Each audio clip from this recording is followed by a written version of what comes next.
In 1889, a small group of Hawaiian converts to the LDS Church established a community in Tooele County's Skull Valley. The main reason why the Hawaiians chose to leave Hawaii and come to Utah was because Hawaii did not have an LDS temple at the time. The converts wanted to be close to the Salt Lake Temple. The church was very instrumental in the town's history as it provided funding to it for its entire existence. The Hawaiians immediately began adjusting to the drastic change in climate and built a well-planned settlement. Their settlement was named Iosepa, the Hawaiian form of the name Joseph, in honor of Joseph Smith, the founder of the LDS Church. The colonists irrigated water from the nearby Stansbury Mountains, and this irrigation system was very efficient. Even a small lake was created for recreational purposes. The town prospered, and by the turn of the century, 80 people were living in town. By 1915, that number increased to over 200 people, and while most of these people were Hawaiians, there were other nationalities present in the town. The town was not without its problems, however. Despite its apparent prosperity, it was never self-sufficient, relying mostly on funds from the LDS Church to keep it alive. The town's main problem was disease. Outbreaks of smallpox and diphtheria plagued the town on 2 separate occasions, taking the lives of many town residents. In 1896, a small leprosy outbreak caused local panic. Those infected were quickly quarantined, and the town received negative publicity for this outbreak, as it was the only instance of leprosy outbreak in Utah's history. These disease outbreaks, coupled with several years of crop failures, caused many people to leave town. The final nail in the coffin came in 1917, when it was announced that an LDS temple was being built in Lae, Hawaii. The remainder of Iosepa's settlers moved back to Hawaii, and the town was abandoned.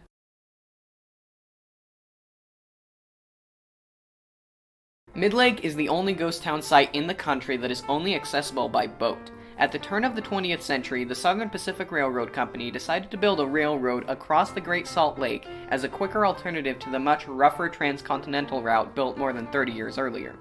Over 100 miles of rail was laid from Ogden to a town called Lucin on the west side of the Great Salt Lake. This railroad became known as the Lucin Cutoff. Several temporary construction camps were built along this new line. A 12-mile-long wooden trestle was built across the west side of the lake, and one of the construction camps, called Camp 23, eventually became a permanent stop called Midlake, named for the fact that it was smack dab in the middle of the lake on the trestle. Life in Midlake was actually pretty quiet. Most of the people who lived there were either railroad workers or were married to railroad workers. The population never exceeded 30 individuals. The town did become a local attraction, however, and was used by the Southern Pacific Railroad in many of their advertisements.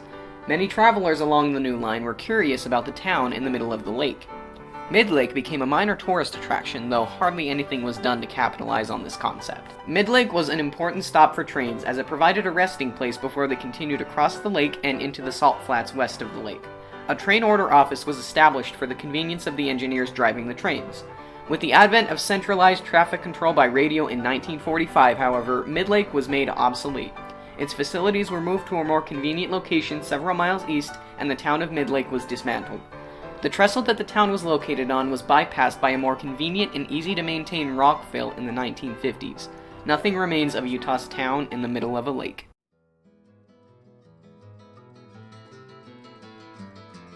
Gorgoza is the only ghost town in Utah that never technically existed.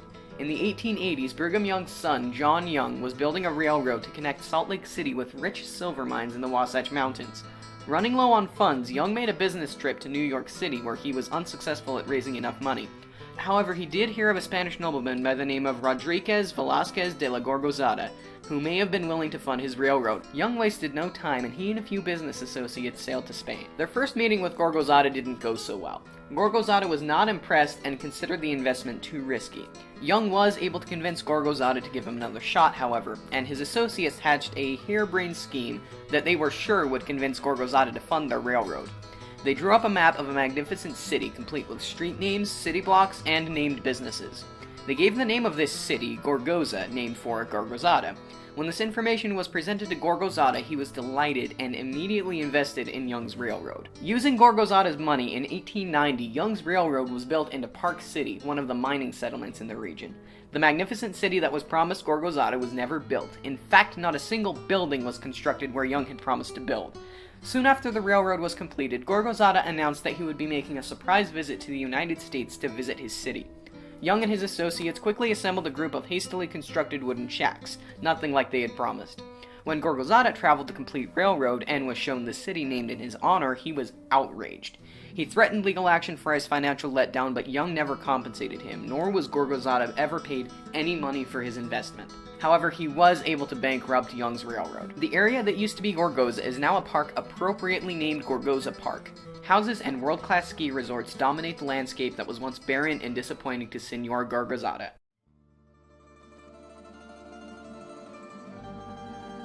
In 1914, about 20 Malaccan Russians purchased 2,600 acres of land in Box Elder County from the Pacific Land and Water Company. The company promised that the land was fertile and that a good amount of crops could be planted and farmed there. The Russian men brought their families with them, totaling around 200 people, and immediately began to build up a town. The town was unique for two reasons. First, the architecture of the town's buildings was typical of their homeland. The buildings in town looked nothing like the buildings in nearby Park Valley or any other settlement in Utah. It was almost as if somebody had randomly placed a Russian town in Utah's desert. Second, the town had no official name. If the Russians ever gave it a name, it has been lost to history, so the town has only been known as Russian Settlement. In August 1914, there were enough children in the town to justify the construction of a school. The school was supplied to the town by Box Elder County. The teacher who was brought in to teach the students was paid by the Pacific Land and Water Company rather than the county. Despite this initial prosperity, problems in the settlement arose quickly. The land was much more parched and far less suitable for farming than the Pacific Land and Water Company had initially stated, and the crop of 1914 was not as substantial as the settlers had hoped it would be. Also, the Pacific Land and Water Company promised the settlers that it would furnish them with irrigation pumps and help to dig wells, which it never did. As a result of the crop failure of 1914, many of the settlers left Russian settlement, never to return. The school was disbanded in 1915 and moved to the town of Promontory in 1917. A few settlers stuck around for a while, holding on to the hope that the Pacific Land and Water Company's promise of fertile farmland would eventually come true. It never did, and by 1917 the remaining Russians had given up and the town was officially abandoned. Just south of Park Valley, a small cemetery with 2 Russian graves is the only remnant of Utah's Russian settlement.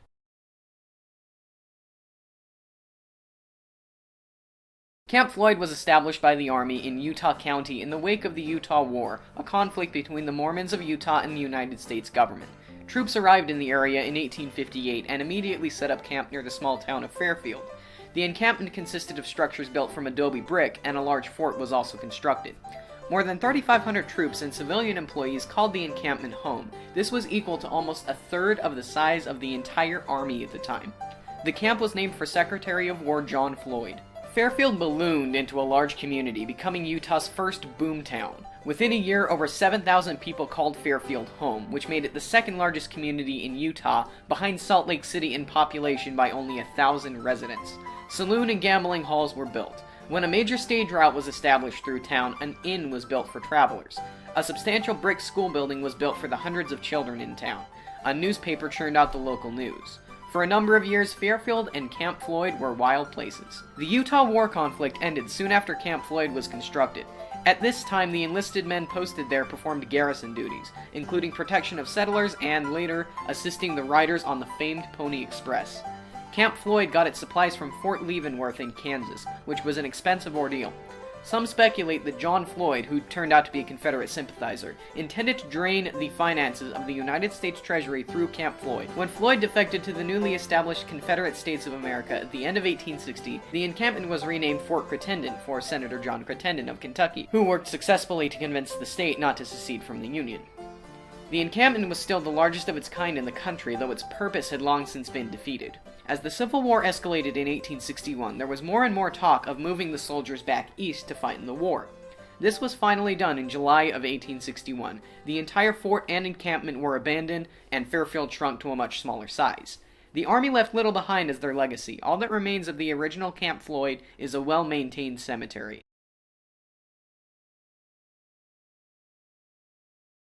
Ajax was settled as center in 1863 by a small group of farmers. It was just an average farm town, nothing particularly special about it.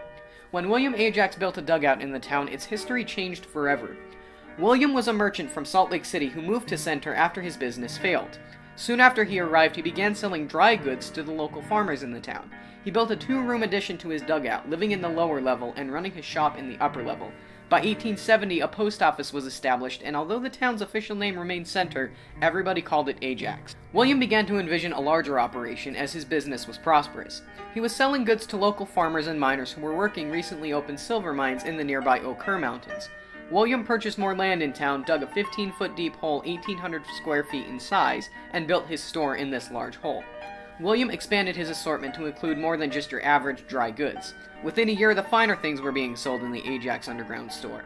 Among the more expensive items were goods imported from foreign countries, textiles, and fancy schmancy silverware and plates. The store also sold mining and ranching supplies. The store was further expanded to a size of 11,000 square feet.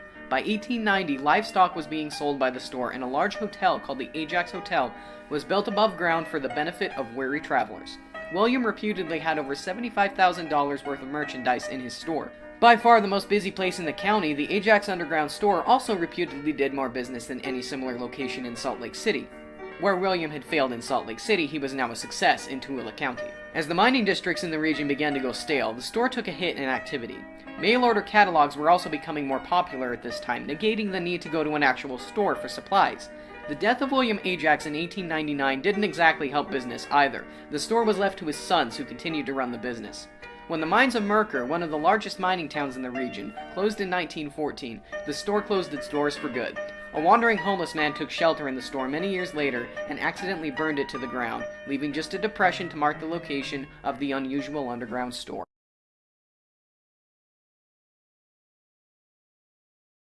In the wake of the Japanese attack on Pearl Harbor on December 7, 1945, President Franklin Roosevelt signed Executive Order 9066, which authorized the relocation of over 100,000 Japanese American citizens to relocation camps across the country. One such camp was constructed in the deserts of Utah near present-day Delta. Initially called the Central Utah Relocation Center, it was briefly renamed to the Delta Relocation Center. The locals demanded another name change, stating they didn't want to be connected by name to a prison for the innocent.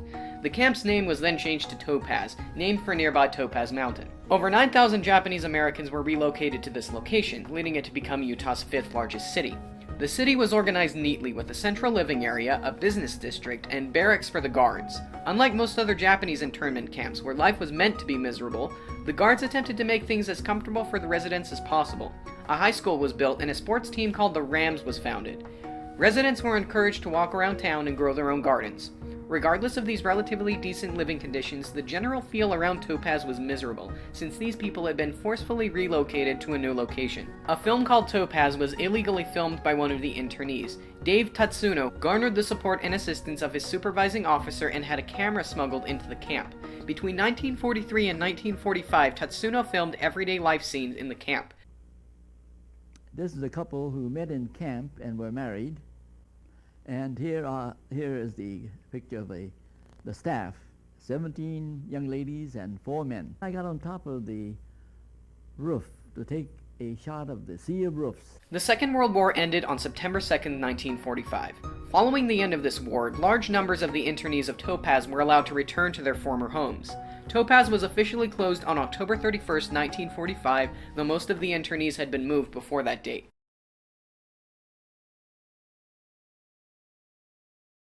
Home of Truth was established in San Juan County in 1933 by Marie Ogden, the leader of a religious sect known as the School of Truth. Ogden believed that the second coming of Christ would take place at Church Rock, a rock formation less than a mile east of the settlement, and her followers believed her. They lived a very simplistic lifestyle, one with no electricity, no plumbing, and no personal possessions. All forms of meat except fish were banned, as were tobacco and alcohol. Ogden claimed to be the reincarnation of the Virgin Mary, and often declared that other members were reincarnated versions of prominent religious figures, such as Brigham Young and Nathan the Prophet. Despite these strange claims, however, hardly anybody outside of the group gave the small colony any thought. The members preferred to keep to themselves anyway, so this was not an issue. In 1935, however, things began to get strange. Ogden acquired the local newspaper and began publishing a column that, in a sense, promoted her sect and her settlement. On February 11, 1935, one of the sect's members, Edith Pishak, passed away from cancer. Pishak and her husband were fairly new to the sect, having joined because they were promised a cure for Mrs. Pishak's disease. Marie Ogden began to make claims that a cure had been found for Mrs. Pishak's ailment, and that she would soon be raised from the dead. These claims caused many of her followers to leave and led to a formal investigation by the police and the health department from nearby Monticello. When they were shown the body, which was well preserved and fed every few days by Ogden, the health inspector declared that the body posed no health risk to the colony and allowed Ogden to keep it.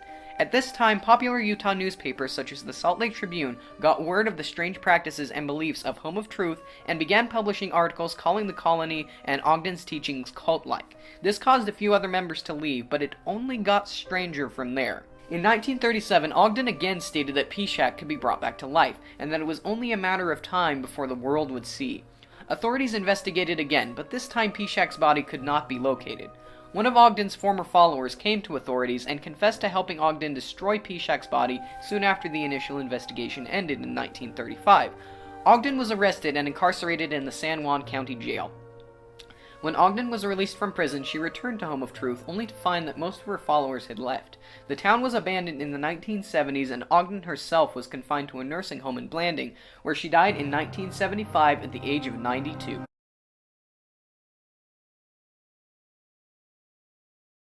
On October 22, 1888, over 7,000 acres of land belonging to the Uinta-Ouray Indian Reservation in Uinta County were declared to be part of the public domain for mining purposes. Samuel Gilson, a mining entrepreneur, immediately commenced operations of a mine, and as with most mining operations of the day, a settlement was established as the center of this activity. This settlement would turn out to be the most feared and despised town in Utah. Being located on the 7,000 acres of land annexed by the federal government, the town was not under any local law jurisdiction. Only federal authorities had jurisdiction over the town, but the issue was that with the exception of the soldiers at a nearby army encampment called Fort Duchesne, the nearest federal authorities were over 100 miles away in Salt Lake City. The town was also located along a trail frequented by outlaws of the 1890s. Outlaws passed through the town on a regular basis. The usual revelry of a mining town sprouted here, and the outlaw state of mind was ever present. Gamblers, drinkers, and prostitutes did a good business. The town was simply known as the Duchesne Strip, named for the strip of land it was located on. Among the outlaws that spent time in the town was Butch Cassidy. Cassidy would go on to form the Wild Bunch, the most notorious gang of outlaws in Utah. Despite all the outlaws that ran through town, the main patrons to the places of ill repute in town were soldiers from Fort Duchesne. Another chunk of the town's clientele were the natives from the reservation. Selling alcohol to Native Americans went against federal law at the time, but the saloon owners at the strip did not pay any mind to this law. Deadly gunfights, knife fights, and bar brawls were a common occurrence at the Duchesne Strip. Federal authorities officially investigated 16 murders in the town, but dozens of other incidences went unreported. Several attempts from the commanders at Fort Duchesne to drive the outlaws out were unsuccessful. The Duchesne Strip maintained a sour reputation for almost 2 decades. The residents of Vernal and other settlements in Uinta County kept pushing for law enforcement on the Duchesne Strip, but nothing seemed to work. When federal authorities were able to get into town, they could only perform investigations and enforce laws broken on the Strip. In a way, the Duchesne Strip was like its own state, a state of outlaws. A dangerous blow to the Strip was finally struck in 1905 when the Uinta-Ouray Reservation was opened for settlement. This allowed local and federal law to come into town and crack down on crime, which they did. Uinta County Sheriff John T. Pope led the force responsible for driving the filth out of the region. Pope organized a posse consisting of municipal, state, and federal authorities that were able to temporarily evacuate the town. This raid didn't completely destroy the outlaw influence, but it was a sucker punch that the outlaw community would never recover from. Fort Duchesne was closed in 1912, and with their main patronage gone, the remaining businessmen cleared out and never looked back. The town was completely dismantled and turned into a ranch.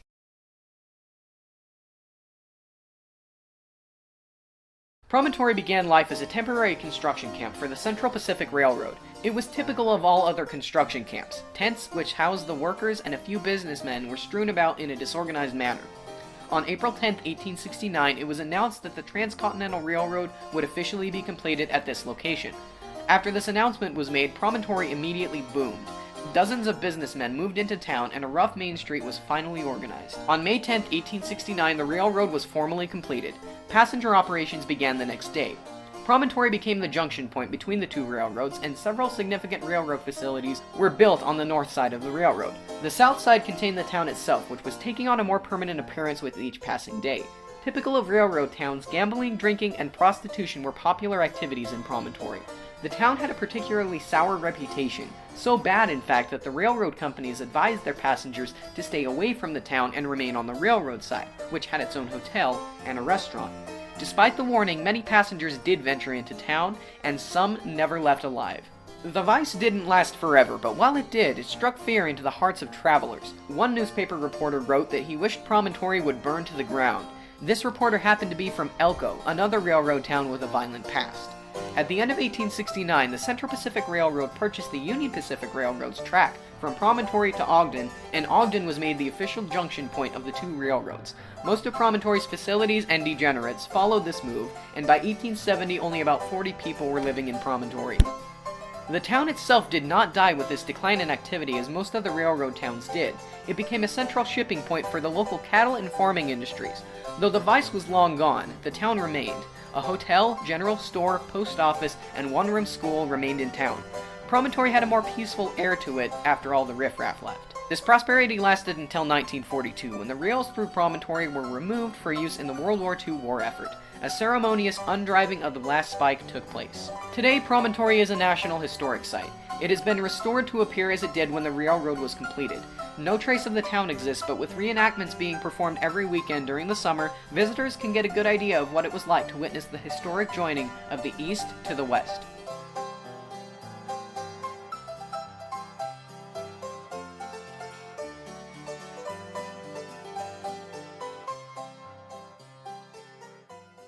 However, he did hear of a Spanish nobleman by the name of Rodriguez Velasquez de la Gorgozada, who may... Holy crap. However, he did hear of a Spanish nobleman by the name of Rodriguez Velasquez de la Gorgozada, who may have been willing to fund his railroad. Finally, I got it!